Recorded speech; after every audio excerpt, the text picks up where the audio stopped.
Secretário, o balanço que até então vinha sendo divulgado como uma auditoria, acabou sendo depois divulgado como um diagnóstico e acabou até gerando um pouco de decepção, na frustração na base, um pouco até de deboche por parte da oposição, né? Se esperava um pouco mais de dados que revelassem mais irregularidades da antiga gestão.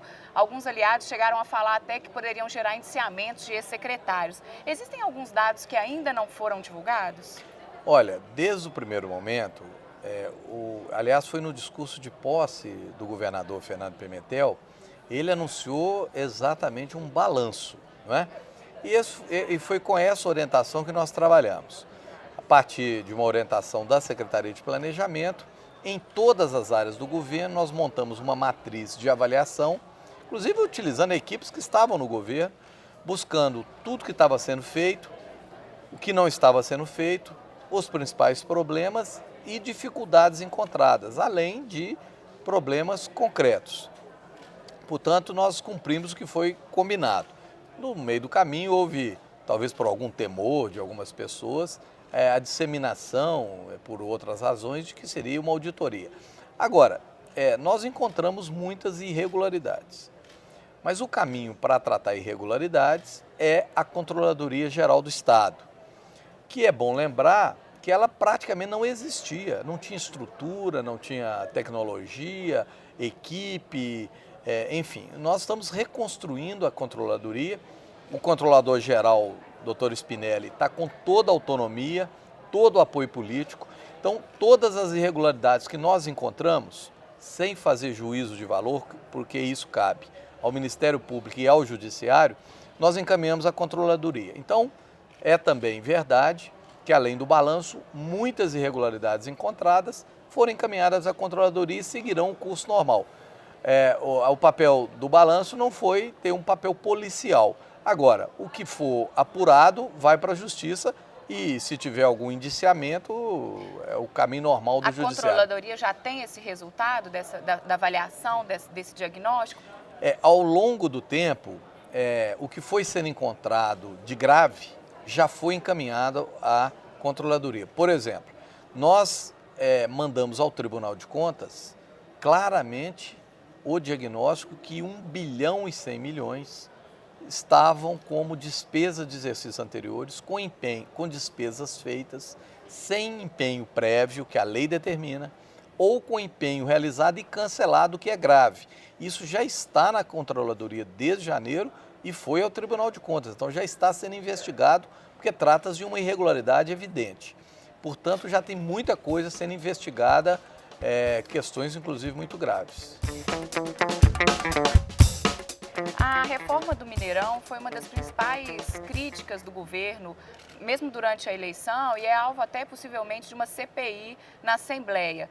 Irregularidades não foram apontadas nas obras do Mineirão ou relacionadas ao consórcio que executou a obra.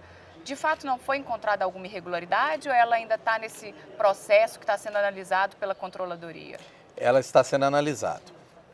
Nós encontramos vários problemas na gestão das PPPs, na 050, na MG 050, na PPP do Sistema Penitenciário, no Mineirão e nas UAIs, né, as Unidades de Atendimento Integrado. Todas estão sendo investigadas. Mas é bom deixar claro que não é uma posição absolutamente contra as PPPs.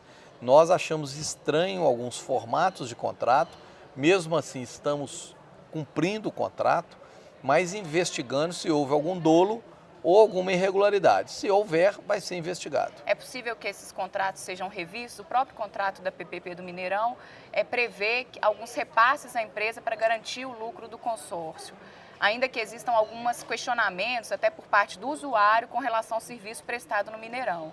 É possível que esse contrato também seja revisto? É possível, né? Nós não podemos ter nada estático na administração pública. Agora, uma revisão de um contrato dessa natureza tem ritos para serem cumpridos. Nós já tomamos iniciativa, por exemplo, em 2 novas iniciativas de PPP com relação aos UAIs, que nós consideramos completamente contra o interesse público. Nós já suspendemos por 90 dias e vamos promover certamente uma mudança radical nelas. Mas no caso do Mineirão, do sistema penitenciário e da MG 050, nós vamos aguardar a investigação da controladoria e, enquanto isso, cumprir o contrato. E quais são essas UAIs que já tiveram um contrato? É da Praça 7 e 22 UAIs do interior que iam ser transferidas para a iniciativa privada, contra a lei de PPP, porque é apenas serviço, né? Não tem obras, que tem que ter um misto de obras e serviço, uma PPP, não tem nenhum sentido. Nós operamos com mais economicidade, melhorando a performance da própria MGS, que opera essas UAIs, e garantindo aos trabalhadores que lá continuarão, serão treinados, melhoraremos a infraestrutura e a tecnologia. O senhor chegou ontem a divulgar alguns dados até curiosos com relação à administração ou os gastos que vêm sendo feitos. Um deles é que para trocar uma mesa de lugar na cidade administrativa, o governo gastaria R$3.000. Por que esse gasto é tão alto? Esse custo incluiria exatamente o quê? Olha, a cidade administrativa é um capítulo à parte do nosso balanço. Nós consideramos ela uma iniciativa pouco aderente à realidade. Como projeto de desenvolvimento, ela não cumpriu esse papel. Parte do que se coloca para ela é fruto do esforço da internacionalização e da dinamização do Aeroporto Internacional de Confins. Foi criada como uma segregação de funcionários públicos. Isso vem da década de 70, esse modelo foi praticamente abandonado no mundo todo, pelo contrário, a descentralização, a ocupação dos centros das cidades, que é a moderna concepção urbana. Além disso, feita sem uma concepção de transporte público, há um esforço enorme para transportar os servidores, não tem creche, não tem restaurante popular, e tem um custo altíssimo, 120 milhões por ano. 10 milhões ao mês. Isso dá para fazer muita coisa no Estado com grandes deficiências. E tem contratos absolutamente exóticos, que eu diria, como essa questão que nós encontramos. Não deixamos fazer nada dele, porque é mediante demanda, que para trocar uma mesa do gabinete do secretário é R$3.000. Montar uma cozinha satélite, R$5.000. Então, assim, são coisas muito estranhas. Todos os contratos da cidade administrativa eu pedi uma avaliação da controladoria. Não quer dizer que terá dolo, mas que não é a melhor opção para o serviço público, não é. Para não dizer, por exemplo, de uso de água tratada, fluoretada, da Copasa, 75% para resfriar ar-condicionado. Não tem energia solar, célula fotovoltaica, não tem reuso, sequer tem drenagem pluvial na cidade administrativa. Então, ela é disfuncional. Não tem alternativa, vamos ter que ficar lá. Mas os aluguéis continuaram sendo pagos, não houve decréscimo, parte eram de prédios públicos que estão desocupados, sem uma destinação, até porque o Estado, infelizmente, não tem controle do seu patrimônio. Nós estamos ainda tendo um esforço muito grande, parte está levantada, mas parte não tem sequer notícia lá nos registros que nós encontramos. Podemos ainda ter, evidentemente, alguma surpresa. Por exemplo, com relação ao que o governo pretende fazer na prática para cancelar ou para diminuir esses prejuízos que teriam sido causados. Por exemplo, com relação a essa água filtrada que estaria sendo usada para os ar-condicionados. Isso foi cancelado? Está sendo pensado um outro modelo em se utilizar uma água comum? O que está sendo pensado para diminuir esse prejuízo? É um bom exemplo. Nós já tomamos a iniciativa, primeiro pedir apoio às duas estatais mineiras, né, a Copasa e a CEMIG, que já foram lá agilmente, logo no início de fevereiro, para fazer um estudo sobre alternativas energéticas. Né? Não é possível, a cidade administrativa foi inaugurada em 2010, não ter nada de energia alternativa, né? É muito atrasado do ponto de vista conceitual.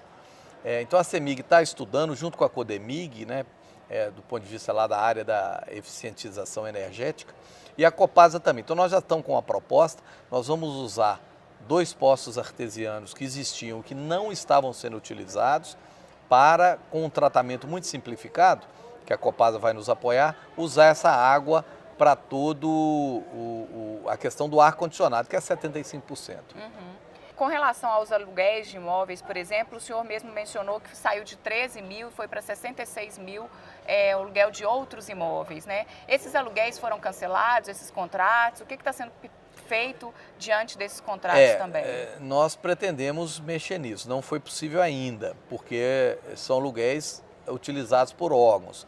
Nós agora temos, não foi fácil encontrar, a relação de todos. Para você ter uma ideia, a área de patrimônio do Estado é um quarto escalão da Secretaria de Planejamento, não é possível. A União tem uma Secretaria Nacional de Patrimônio da União, a Prefeitura de Belo Horizonte tem uma subsecretaria que cuida de patrimônio, o Estado relegou isso a um quarto escalão. Nós estamos reconstruindo isso, vamos ter uma subsecretaria junto com a área da gestão de patrimônio, uma superintendência de patrimônio, e junto com a Codemig, com a MGI, que tem imóveis, com as fundações que têm imóveis, a FEMIG tem fazenda, a Fundação Caio Martins tem fazendas, a EPAMIG, nós não temos um controle disso. Vamos levantar tudo, vamos ter terras devolutas aí vindas do arrendamento de 30 anos. Então nós vamos fortificar essa área e dar a melhor destinação, incluindo a questão dos aluguéis. E que tipo de órgãos que ainda não estão na cidade administrativa e que estão nesses imóveis alugados? Olha, eu nem consigo te falar.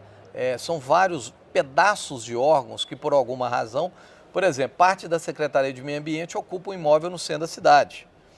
A Advocacia Geral do Estado, que tem justificativa por causa da questão do fórum e dos tribunais. E nós ainda estamos, eu não tenho aqui de cabeça, todos os imóveis utilizados. Agora estamos com a relação e vamos verificar cada um deles. Mas a intenção é que esse pessoal também vá para a cidade administrativa? Como regra, sim, né? Aí tem que ver qual a motivação que ficaram fora e é possível que nós encontremos, inclusive, imóveis sendo pagos e não utilizados. Uma das críticas principais também foi, né, como o senhor mesmo já mencionou aqui, o funcionamento, a instalação, a estrutura da cidade administrativa. O governo pensa rever a estrutura da cidade administrativa, como o senhor já mencionou, talvez colocar energia solar? Que tipo de interferência é possível fazer a essa altura do campeonato? Não, todas as medidas que gerarão economicidade para o Estado, em todas as áreas, mas pelo altíssimo custo na cidade administrativa, serão feitas. Nós não só teremos uma economia grande, que nós pretendemos fazer, como melhoraremos a vida dos 17 mil servidores lá. Creche, restaurante popular, melhor transporte, cobertura para não tomarem sol e chuva, drenagem para não inundar a garagem, melhor adequação do prédio de serviço que está sendo construído, outra obra monumental, uma academia de ginástica de utilização dos servidores, vestiários decentes, né? Não tem lugar até para ficar durante a hora de almoço, tem que ficar na grama, espaços de ambientação, de atividade cultural, etc. Então nós vamos fazer isso tudo, com economia e com bem-estar dos servidores. Aliás, vamos transformá-la na cidade dos servidores. Outras medidas vão ser tomadas e eu acho que com isso nós vamos ter uma economia grande ao longo do tempo, cuidando da gestão. Parar de ficar discutindo demais indicador, acordo de resultados, não levam muita coisa. Gestão mais simples, mais pé no chão, mais organizada e com controle mais firme do governo. Então, já está certo, por exemplo, que teria uma creche para os servidores? É certo. E para um restaurante popular, como o senhor está mencionando, já tem um prazo para isso? Nós elaboramos um projeto de humanização da cidade administrativa. Procuramos apoio na Prefeitura de Belo Horizonte, tivemos uma acolhida do prefeito, Márcio Lacerda, do seu secretariado. Estamos discutindo com a Secretaria de Abastecimento, cooperação técnica para o restaurante popular no novo prédio, com a Secretaria Municipal de Educação, que gera as UMEIs para a creche para os servidores, são mais de 400 mães que têm crianças de 0 a 6 anos. Estamos discutindo, estamos agendados já com o presidente Ramon da BH Trans, também ter linhas de ônibus descentralizadas, tem uma linha só exclusiva da cidade administrativa, em vários pontos da cidade, então isso tudo já está em processamento, com muito apoio da Prefeitura, é importante repensar. Seria possível que tudo isso fosse implementado esse ano ainda, por exemplo? Boa parte disso esse ano. Uma das principais causas dos problemas de caixa que o governo vem enfrentando, segundo o próprio governo atual, é a explosão da folha de pagamento dos servidores. E, ao mesmo tempo, uma das principais críticas em relação à administração passada foi justo que não se pagava o piso nacional dos professores, né? Como que o governo pretende resolver essa equação, né, de pagar o piso dos servidores e, ao mesmo tempo, não estourar a folha? Como que o governo está pensando nessa equação? Essa sua pergunta é muito boa. É uma aparente contradição, você tem razão. A folha de pagamento explodiu. Ela dobrou nos últimos 4 anos, praticamente os últimos 6 anos, mas sem muita lógica. Foram feitos remendos nas carreiras, um grupamento pressionava, ganhava aumento, teve muitos aumentos que vão onerar a folha agora no novo governo e nós estamos decididos a cumprir tudo que está em lei, inclusive agora da Polícia Militar e da Polícia Civil, não vamos descumprir. Agora, toda a boa gestão da folha. E aí os servidores públicos precisam ter um pouco de paciência que nós não vamos conseguir resolver, estamos fazendo agendas com todas as carreiras, mas nós não vamos conseguir resolver todas as questões de todos os servidores. E aí a nossa opção, foi uma opção política clara, foi pela educação. Então, além do que já estava no orçamento, uma pequena parte, todo o que nós estamos economizando com a boa gestão da folha, e já estamos, nós vamos alocar na educação e fazendo uma proposta de, durante o nosso governo, foi o que o governador sempre falou como candidato, no seu governo e não no seu primeiro ano, no seu governo, vai pagar o piso. Nós já estamos fazendo uma proposta de, no primeiro ano, parceladamente, já cobrir 1/3 disso, da diferença entre a remuneração em Minas e o piso nacional, né? Independente da carga horária. E no primeiro ano, 1/3, e depois nos 2 anos seguintes. E se tiver um reajuste do piso nacional, também equiparar. Então nós vamos cumprir esse compromisso e, topicamente, em alguma carreira, especialmente para quem ganha menos de R$1.000, nós vamos fazer alguma coisa para melhorar imediatamente. E algumas medidas assim quase humanitárias. O governo anterior colocou a questão do vale-refeição no bojo de alcance de metas finalísticas. Então tem verdadeiros absurdos nessa área. Nós vamos reconstruir isso. Vale-refeição, se é um direito, se foi negociado, é para todos, né? Pode variar por escala, por faixa salarial, mas nós vamos, algumas coisas, fazer que retroduzam um cuidado com os servidores que não foi feito nos últimos anos. Em relação à Lei 100, os designados podem até ganhar alguma sobrevida até dezembro, é possível que isso aconteça, mas em algum momento eles fatalmente serão dispensados e serão nomeados os novos servidores para a educação. É possível que nessa transição seja um momento de enxugar um pouco a folha da educação? É possível que sejam extintos alguns cargos? É possível. Veja bem, não é admissível que depois de 12 anos de uma mesma gestão, de um mesmo ciclo de governos, você tem apenas 1/3 dos professores mineiros concursados. Essa é a realidade. 2/3, ou sofrendo essa irresponsabilidade, essa ilegalidade, inconstitucionalidade, como diz a ministra Carmen Lúcia, que foi feito com a Lei 100, deixando milhares de famílias de professores e professoras a completa dúvida quanto ao seu futuro, anos de dedicação ao Estado. 2/3 são ou designados ou egressos da Lei 100, né? Indevidamente efetivados. O que vamos fazer é fazer nomeações, já fizemos a primeira leva de 1.500 nomeações, pretendemos fazer cerca de 15.000 nomeações este ano de concursados, já está em curso novos concursos, inverter essa curva. Nós esperamos deixar o governo, no mínimo, com metade ou 2/3 de servidores efetivos. Primeiro passo. Segundo, as pessoas da Lei 100 serão transformadas em designados e terão oportunidades, nesses 3 anos, de fazer os concursos. No limite da lei, nós vamos contar o tempo, valorizar essa dedicação. Agora, nós temos limite constitucional, não podemos afrontar a Constituição.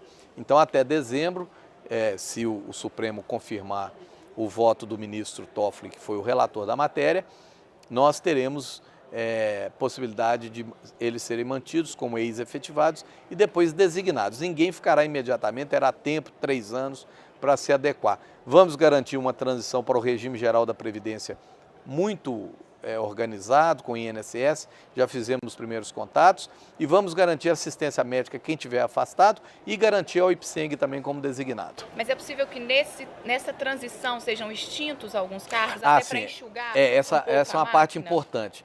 Nós concluímos que não tem nenhum controle sobre a folha de designados.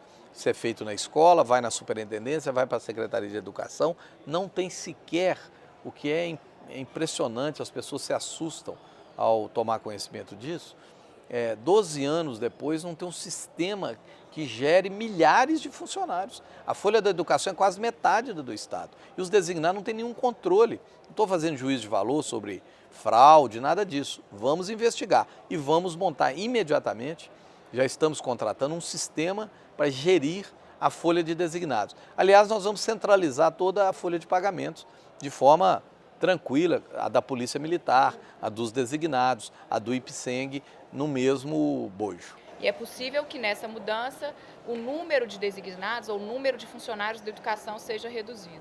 É possível, porque tem um dado que nos alerta, porque há uma redução do número de crianças nas escolas do ensino fundamental. Cresce no ensino infantil, mas não é papel do Estado. No ensino fundamental, que o Estado não tem crescido a rede, porque não tem crianças nessa idade, tem crescimento necessário no ensino médio e no infantil. Diminui o número de crianças e não diminui o número de professores. Então tem algo aí. Foram efetivados milhares na Lei 100, 3 anos depois já tinha o mesmo tanto de designado. Alguma coisa aconteceu. Então é uma falta de controle, eu diria que isso é um exemplo do que encontramos de gestão muito precária no Estado, infelizmente. O senhor mencionou algumas medidas, algumas modificações de gestão que o governo pretende fazer e que geraria alguma economia. Quanto que seria possível gerar de economia com essas mudanças de gestão, ou essas pequenas mudanças, ou rever alguns contratos? Nós, além desses que eu já fiz menção da cidade administrativa, 120 milhões por ano, consideramos muito alto, tem muitos contratos de consultoria, desenvolvimento de sistemas, apoio para desenvolvimento de processos, milhões de reais que eu encontrei de contratos na CEPLAG, na Prodenge, que nós vamos rever todos. Muito desenvolvimento duplicado de esforços aí na área da informática. O Estado sequer tem um plano diretor de tecnologia da informação, coisa que qualquer prefeitura, qualquer empresa tem. Então isso é muito atraso, não é? Tantos anos e não ter um plano diretor de tecnologia da informação. Aí proliferaram sistemas que não conseguem ser hospedados na Prodenge, duplica esforços, não tem uma rede de fibra ótica decente no Estado, tem que contratar, o custo dos links era absurdo, nós estamos revendo. Então tem muita gordura para cortar sem diminuir, pelo contrário, ampliando a ação do Estado, na polícia, na saúde, na educação, na assistência, no desenvolvimento agrário. Ainda na gestão anterior, o governo tinha feito algumas operações de crédito no Banco do Brasil, né? E esse valor, 1 bilhão, não foi repassado ao governo. Em função disso, a gestão anterior entrou com uma ação na Justiça, que determinou que fosse paga uma multa de 1 milhão por dia se a fatia do crédito não fosse paga e o contrato não fosse regularizado. A atual gestão abriu mão dessa multa e dessa ação na Justiça. Não seria o caso de receber essa multa? Não ajudaria o Estado que está passando por uma situação financeira difícil? Isso houve por parte do governo anterior, vindo do momento da disputa política, uma cortina de fumaça. Quando chegamos na administração, qual foi a realidade? O Estado sequer, e eu posso dizer que até hoje não conseguiu. Eu estou lá há 3 meses, estamos tentando fazê-lo. O Estado sequer prestou conta da parcela anterior. Desde que assumimos, tem 600 milhões em conta, que não tinha orçamento e tinha o financeiro. O cidadão comum não vai entender isso, mas é a regra do serviço público. Eles sequer deixaram orçamento para usar 600 milhões do Banco do Brasil, que estavam desde o ano passado creditados e não usados. Por que fazer essa disputa falsa em torno de 1 bilhão que ainda resta, se tem 600 milhões lá? Não foi feito por má gestão, por não saber prestar conta, por fazer milhares de obras, muitas delas desnecessárias, com cunho político que estamos investigando, e não dá conta de prestar conta. A realidade é essa. Então nós temos que trazer para a realidade essa questão do empréstimo do Banco do Brasil. E o outro bilhão só virá e está no contrato quando o Estado prestar conta. Nós não conseguimos prestar conta ainda, apesar do esforço dos técnicos. Não fez o ano passado e não fizemos em 90 dias. Estamos finalizando. E além disso, agora vamos ter orçamento para pagar as empresas. Então, foi uma irresponsabilidade acreditar ao governo federal, ao Banco do Brasil, que tem sido um grande parceiro, a questão do não repasse. O banco se defendeu e com razão. O Estado está inadimplente com o Banco do Brasil, é preciso deixar isso claro. O senhor mencionou alguns cortes que o governo pretende fazer, né, na gestão, em alguns projetos, talvez, ou na própria folha. E como que o governo pretende aumentar as receitas do Estado? São pensados alguns impostos, aumentar a fiscalização sobre alguns impostos? Como que o governo pretende aumentar a receita para diminuir esse déficit do caixa? Essa é uma questão muito importante. Nós temos, inclusive, dialogado com o sindicato dos próprios fiscais, que tem contribuído muito, o Sindifaz, o Sindifisco. É uma matéria feita mais à Secretaria da Fazenda, mas temos tido uma atuação muito irmã, a Secretaria de Planejamento e de Fazenda, o secretário Zé Afonso Bicalho, que é um dos maiores especialistas do Brasil em gestão pública, de finanças públicas, e sua equipe. Eles já estão montando uma série de procedimentos para, primeiro, buscar os milhões que estão em dívida com o Estado e não recuperados, seja administrativamente, seja judicialmente. Retomamos com o Ministério Público uma atuação conjunta, já fizemos operações esse ano. Secretaria da Fazenda, Polícia Civil e Grupo Especial do Ministério Público. O procurador Carlos André tem sido um parceiro e vamos ampliar essa atuação, vamos recuperar muito crédito. Retomar o controle das fronteiras, Minas não tem mais posto fiscal, né? Melhorar a tecnologia, modernizar a Secretaria da Fazenda. Não vamos aumentar carga tributária, vamos melhorar a performance e parar de fazer benefício fiscal com lógica política. Vamos fazer no bojo de um desenvolvimento integrado do Estado e planejado para as regiões de Minas, porque foram feitas muitas isenções fiscais, os chamados regimes especiais de tributação, sem nenhuma lógica, beneficiando empresas, mas não o real desenvolvimento do Estado e abrindo mão de receita. Nós não vamos fazer isso. Qual será o valor do investimento, destinado a investimento no orçamento desse ano? Com recursos do Tesouro, zero. Nós estamos tendo a coragem de anunciar isso, coisa que não foi falada anteriormente e era muito escondida no orçamento. Zero. Nós vamos fazer investimentos, cumprir um plano muito ousado de mobilidade urbana, de recapeamento e asfaltamento, muito vinculados a parcerias público-privadas com recursos do Estado, mas operado pelo setor privado. Eventualmente teremos duplicação de estradas e pedágio, mas só no caso de duplicação, fazendo as PPPs. E com o recurso das operações de crédito, dar a melhor destinação, terminar os hospitais regionais, começar os centros de especialidades e melhorar a educação, terminar e cumprir o que foi acordado com o governo federal dos presídios de Minas que não foram feitos ou terminados e usar as operações de crédito. Estamos negociando melhoria do espaço da dívida com o Banco Mundial, com o BID e com o próprio governo federal. Seria uma intenção, então, ampliar o limite de crédito? Não, nós já temos aprovado cerca de 2 bilhões. Nós achamos que 1 bilhão é possível buscar, né, para os próximos anos. Já tem 1 bilhão do Banco do Brasil, mais esse outro bilhão, nós teremos um espaço importante e pelo jeito que nós vamos fazer, nós estamos, por exemplo, muito convencidos que nós vamos reduzir o custo do quilômetro asfaltado. Nós vamos anunciar em breve um programa ousado, mas em outro formato, uma grande parceria com municípios, com associações de prefeitos. Isso vai baratear muito o custo hoje dos quilômetros de asfalto. E, portanto, nós vamos dar conta de fazer um bom programa de investimento, além do setor privado. Esse outro bilhão que ficou faltando do Banco do Brasil, o senhor imagina que ele deve ser liberado quando? Eu tenho a impressão que a hora que nós prestarmos contas até final de abril, o presidente do Banco do Brasil virá a Belo Horizonte no final de abril, nós já vamos apresentar para ele a prestação de contas e a nova diretoria e apresentar a proposta do outro bilhão. Ele será liberado imediatamente até o meio do ano.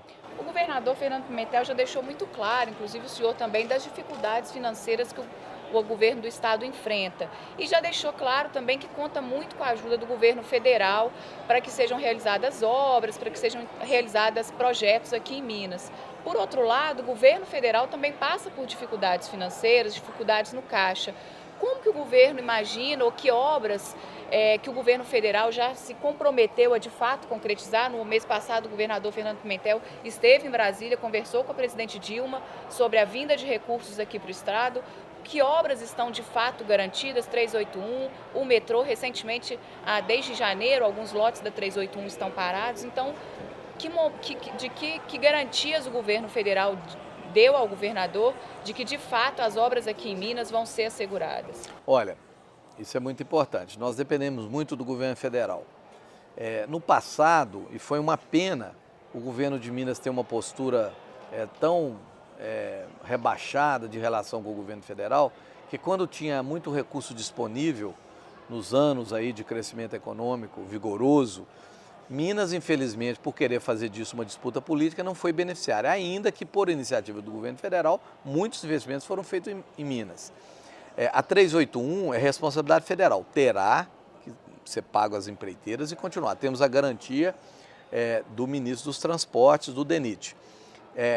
Vamos ter a licitação pelo DENIT no regime diferenciado, o RDC, do Anel Rodoviário de Belo Horizonte. Estamos discutindo também com o Ministério dos Transportes, o ministro Antônio Carlos, o Anel Sul, região de Betim, Fiat, a 040, direção Rio. Vamos refazer, porque do jeito que foi nós não vamos deixar, custaria um absurdo, 7 bilhões de reais, o Anel Norte, de responsabilidade do Estado. Vamos refazê-lo muito mais em conta. Tem a questão das rodovias federais que estão sendo concessionadas, um grande investimento bilionário na 040, mais de 900 quilômetros entre Brasília e Juiz de Fora. Tem outras rodovias, a do Triângulo, tem ainda a questão da 262 para ir para o Espírito Santo, sentido Vitória. Então tem muito recurso federal. Planta de amônia em Uberaba que está sendo feita, vamos fazer o gasoduto como contrapartida nossa, do governo do estado, da CEMIG e da GASMIG. Então tem um conjunto de investimentos importantes. E mais, nós encontramos 200 milhões do governo federal na área da assistência nos municípios sem nenhum apoio do governo do estado. Tem muitos convênios da Sedinor, da Rural Minas, da Cedru, que não tem a contrapartida do governo de Minas. E aí os recursos federais ficam parados. Então só de dar essa limpeza no que tem de recurso federal parado, faltando gestão do Estado, já é muita coisa. Esperamos em 2016, com a economia voltando a crescer, novos recursos. Por enquanto vamos usar o que nós já temos e que não são desprezíveis do governo federal em Minas e não utilizados pelo governo anterior. Uma das apostas para diminuir essa deficiência financeira no Estado é em relação às parcerias público-privadas. Já tem alguma obra que o governo, a próxima obra que o governo pretende fazer com parceria público-privada, já tem uma lista das prioridades de novas obras com PPPs? Tem. Nós vamos centrar as nossas PPPs no setor rodoviário. Minas carece de, além de alguns modais logísticos diferenciados, por exemplo, seria muito importante a transposição ferroviária de Juiz de Fora, para dar um exemplo de ferrovia. Estamos discutindo com a Vale também todo o trajeto aí da Vale em Minas. Nós vamos centrar na operação logística da malha rodoviária estadual, conservação, restauração e asfaltamento, né? Nós vamos reconstruir a ideia anterior do Caminhos de Minas, que não nos parece que tinha muita lógica. Nós vamos fazer isso com PPPs, que é o primeiro bloco, com parceria com as associações de municípios e intervenções estratégicas com recursos próprios. Faltam 7 quilômetros para viabilizar o aeroporto de Goianá, próximo de Juiz de Fora. Isso nunca foi feito. Pequenas intervenções que são estratégicas no estado, que o governador tem chamado o asfalto estratégico. Não o asfalto por asfaltar, mas o grosso das PPPs. E a vantagem que nós temos no governo do estado o grupo de secretários que viabilizou o maior conjunto de PPPs da história, que foi o mês em Belo Horizonte, com apoio do prefeito Márcio Lacerda, secretário Murilo de Obras, secretário Zé Afonso, eu mesmo, secretário Marco Antônio. Nós montamos as PPPs em Belo Horizonte, do lixo, e da educação. Vamos fazer no Estado, não temos nenhum preconceito, pelo contrário, agora elas têm que ser muito transparentes, muito públicas e atender aos interesses do Estado. Mas será no caminho rodoviário e vamos lançar em maio a primeira PMI sobre isso. Qual que seria as primeiras rodovias que passariam? Não, porque nós temos que lançar a PMI, né? Então esse detalhamento vai ser público no edital. Para finalizar, o governo sempre deixou claro que queria rever alguns projetos da antiga administração tucana. O senhor mesmo mencionou o Caminhos de Minas, o Poupança Jovem. Já tem uma lista de quais projetos serão extintos ou quais serão reformulados? Boa parte dos projetos eram nomes diferentes para projetos federais, né? Então nós não vamos acabar com Mães de Minas, ele é o Rede Cegonha, vamos ampliar o Rede Cegonha, vamos ampliar o SAMU, né? O Poupança Jovem é tão pequenininho, né? 8 municípios, então não tem muito sentido. Fomos averiguar mesmo, sem nenhum preconceito, o projeto especial chamado Travessia. Ora, ele é malha rodoviária, praça, quadras de esporte e área da assistência da saúde. Isso já tem projetos nesse sentido. Sistema Único de Saúde, Sistema Único da Assistência Social e infraestrutura. Então, ao invés de ficar disputando com o governo federal e com os municípios, vamos fazer o que é preciso. Muito arroz com feijão, pé no chão e dar conta de apoiar os municípios e as micro-regiões.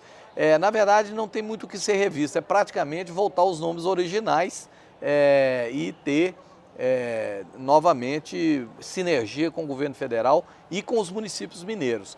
Independente de partido, é essa a orientação do governador, nós vamos ter uma parceria clara com os prefeitos e sem querer esconder o apoio do governo federal. Secretário, o senhor mencionou que algumas parcerias seriam feitas, inclusive nos projetos rodoviários, com as prefeituras. A gente sabe que as prefeituras também já estão com um orçamento muito arrochado e também passando por dificuldades. Como que funcionaria esse projeto? Eu não vou contar todos os detalhes não, que será anunciado pelo governador no encontro com os prefeitos em maio. Mas nós vamos utilizar, no sentido adequado, as estruturas das associações micro-regionais de prefeitos. Isso vai dar, e os consórcios públicos, isso vai dar um dinamismo micro-regional muito grande. Isso vai otimizar recursos e nós vamos entrar com todos os insumos. Os prefeitos vão usar pequenos recursos mais para ajudar as associações. Então vai ser um ganho muito grande. O governo federal já fez isso com as máquinas para os municípios, nós vamos usar essa ideia e fazer muito mais. Usar essa estrutura dessas máquinas que já foram... Não, vão ser novas estruturas. Tá joia. Obrigada, secretário. Nada. Obrigada a você, internauta. Até a próxima.